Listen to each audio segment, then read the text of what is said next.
আসসালামু আলাইকুম বন্ধুরা। মাছ চকের মধ্যে কাজ করতেছি তো আসলে অনেক গরম, অনেক তাপমাত্রা। আজকে তাপমাত্রা মনে হয় সম্ভবত 32 ডিগ্রি গরম। তো আসলে জিরানোর মতো কোনো পাচ্ছি না, মানে জায়গা পাচ্ছি না। তার চকের মধ্যে দুইটা তাল গাছ দেখা যাচ্ছে, এই জায়গায় আসতেছি, এই জায়গায় এসে জিরাবো। তো তাল গাছটা আসলে কি বলবো, একটা তাল গাছ আপনার বজ্রপাত পড়ে সেই তাল গাছটা মারা গেছে।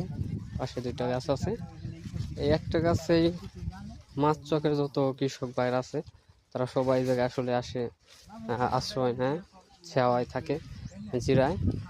যেরকম এই যে একটা তাল গাছ, আর একটা তাল গাছ দেখাবো। সেই তাল গাছটা আসলে বজ্রপাতে আঘাতে মারা গেছে। এই যে সেই গাছটা, এই যে সেই গাছটা মৃত গাছ, ঠিক আছে।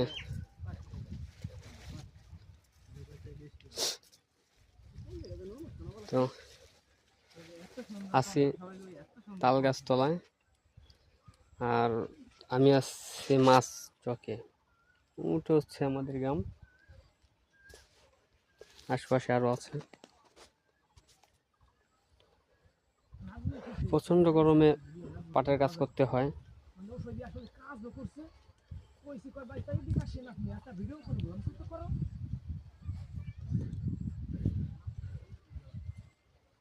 তো রুবেল, আচ্ছা তাপমাত্রা কিরকম?